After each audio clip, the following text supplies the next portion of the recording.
NA passes budget to secure crucial IMF funding. The budget for the new fiscal year sailed through the National Assembly, NA, on Sunday, a day after the government made several changes, including fiscal tightening measures, dictated by the International Monetary Fund, IMF, in a last-ditch effort to secure critical funding.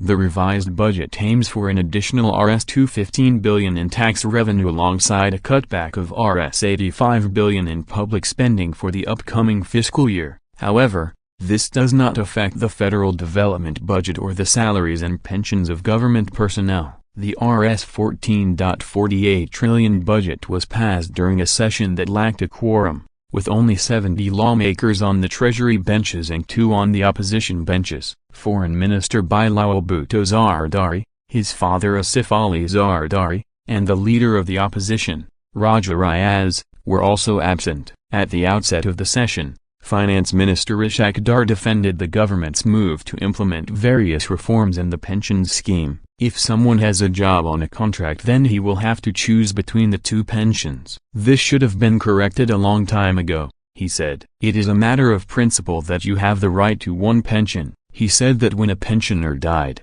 their widowed spouse would receive the stipend, but once the spouse died, their dependents would get the pension for 10 years, after which it will end, he said. Our pension bill went to Rs 800 BN in this budget. It is a huge amount. It used to be half a few years ago, Dar said, adding that these reforms were the need of the time. During the session, Jamaat-e-Islami lawmaker Maulana Abdul Akbar Chaitrali moved a resolution to send the budget to the Council of Islamic Ideology.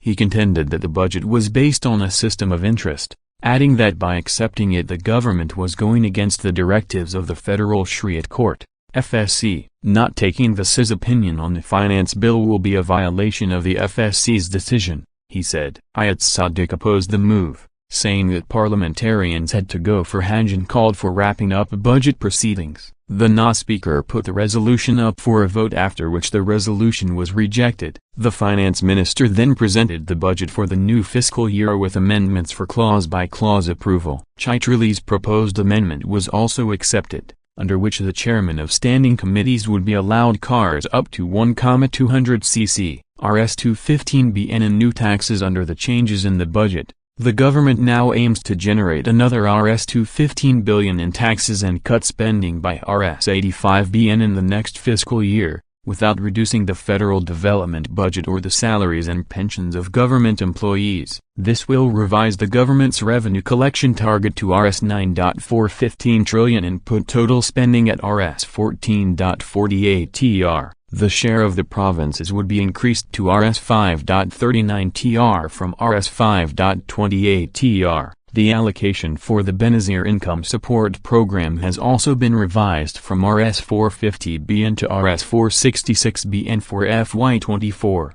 Besides, the Petroleum Development Levy will be raised from Rs 50 to Rs 60 per litre. The changes in the budget came a day after Prime Minister Shehbaz Sharif met IMF Managing Director Kristalina Georgieva on the sidelines of the Global Financing Summit in Paris. The fund's ongoing loan program, agreed in 2019, is set to expire on June 30.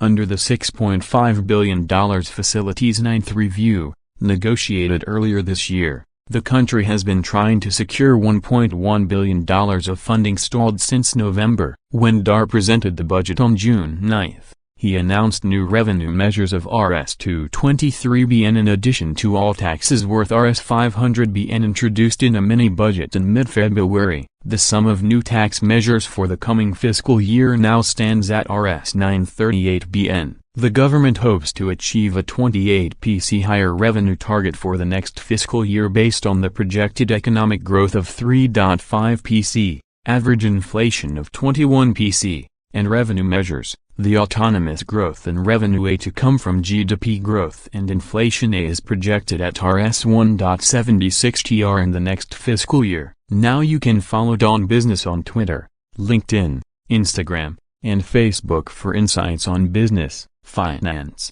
and tech from Pakistan and across the world.